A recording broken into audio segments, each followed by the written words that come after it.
The chair would now like to address Mr. Blitzer. This question is interesting. I'll have to edit it a little bit. You implied that Israel has the right to exist because of what happened to the Jews during World War II. Why in Palestine? Don't the Palestinians too have the right to a secure homeland? Why do they have to suffer and make way for the Jews? Look, we can go back and we can argue over the birth of Israel, the justice of the birth of Israel. We can argue over whether or not there should be an Israel. There is an Israel today. There's a strong Israel today, a vibrant Israel that is not going to disappear. Palestinians have missed opportunities. There is an opportunity today. I don't see any useful purpose in arguing over what justifications Israel has to exist. Israel has all of the justifications in the world to exist. And I don't even think it's appropriate to question the reason why Israel exists. Thank God that there is at least one Israel, an Israel where Jews can live if they want to. They don't have to live there. But if they need refuge, if they want to live in a country that is a Jewish homeland, that's fine. And I think, as I said before, all of us should be delighted that we happen to be around at a time in this world when there is this Israel. Zionism is an ideology. It's the national liberation movement of the Jewish people. To deny Zionism, to reject Zionism, is about as racist an element as you can get. Why should all of these people, Palestinians and others, deserve a homeland if the Jews can't have a homeland? Have not the Jews suffered enough all of these years to have a homeland? Have not the Jews developed an identity, a culture, a religion? Sure, the Jews deserve a homeland. And there's an opportunity now to resolve all of these problems. It's not going to be an easy, there's no quick fix solution, but it has to involve compromise, recognition of mutual rights, but certainly, given the history of what's gone on over there, anybody who ignores the security problems facing Israel, certainly the Israelis aren't, whether they're Likud or Labor or whatever, certainly anyone who does ignore those very, very real security problems in the Middle East, a dangerous neighborhood, they're going to be doomed to destruction, and I don't think that the Jews, at this particular point in our history, are prepared to accept that. I wonder if I can comment on that. No, I'm afraid you can't comment on that. I'm sorry, because I've got a question for... I've got to keep this... Let me just add one point.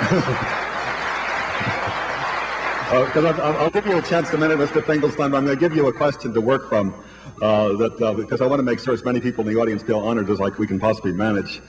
This writer says, the Intifada is not an isolated problem. This problem is affected by 4 wars, terrorism, and the Holocaust.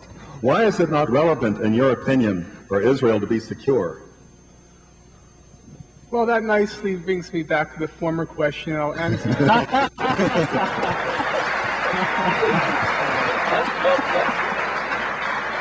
And I'll answer both at the same time. I suppose it wasn't missed on anyone in the audience that Mr. Blitzer was deploying that same familiar lawyer's tactic. The question that was put to him was, if we accept the legitimacy of the state of Israel, why don't we also accept the legitimacy of a Palestinian state? And then Mr. Blitzer went on to tell us all the good reasons why we should accept the legitimacy of the state of Israel, something which, by the way, I concur with. But that still doesn't answer the question. If one does accept the legitimacy of the state of Israel, why doesn't one also accord the same rights to self-determination and statehood to the Palestinians? That was the question, as I understand it, that was put to him. Now, the issue of security was raised, and somebody made I think, inaccurate inference that I'm not concerned with the security of the state of Israel. I am. I'm also concerned about the security of a Palestinian state. Again, we have to apply the same standards across the board. Israel is ranked as the 4th leading military power in the world. Does it have real security claims against the Palestinians? Let me quote to you former Foreign Minister of Israel, Abba Eban. He said, Israel has as much to fear from a Palestinian state as the Soviet Union does from Luxembourg. How many people here feel the Soviet Union has a real threat from Luxembourg? Furthermore, if we apply the logic of Abba Eban, the Soviet Union had more rights to occupy Afghanistan than Israel does to occupy the West Bank and Gaza, because certainly Afghanistan poses a greater security threat to the Soviet Union than Luxembourg. How many people here support the Soviet occupation of Afghanistan? Now let's look at what Amos Oz says in his most recent book, The Slopes of Lebanon. He asks to me, even though I am no great admirer of Amos Oz, he asks to me a reasonable question.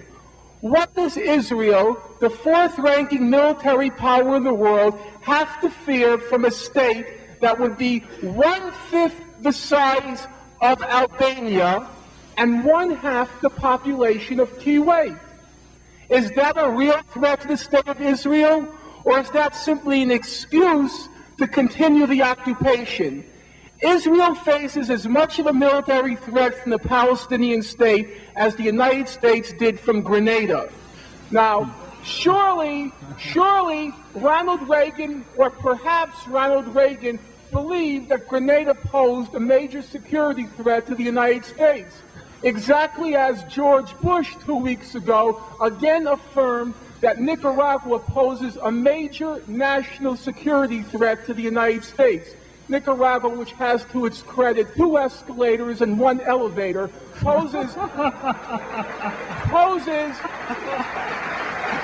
a national security threat to the United States. It seems to me, applying the same standards as Abba Eban uses and Amos Oz uses, we have to dismiss this totally spurious notion that Israel is maintaining its occupation of the West Bank and Gaza for security reasons.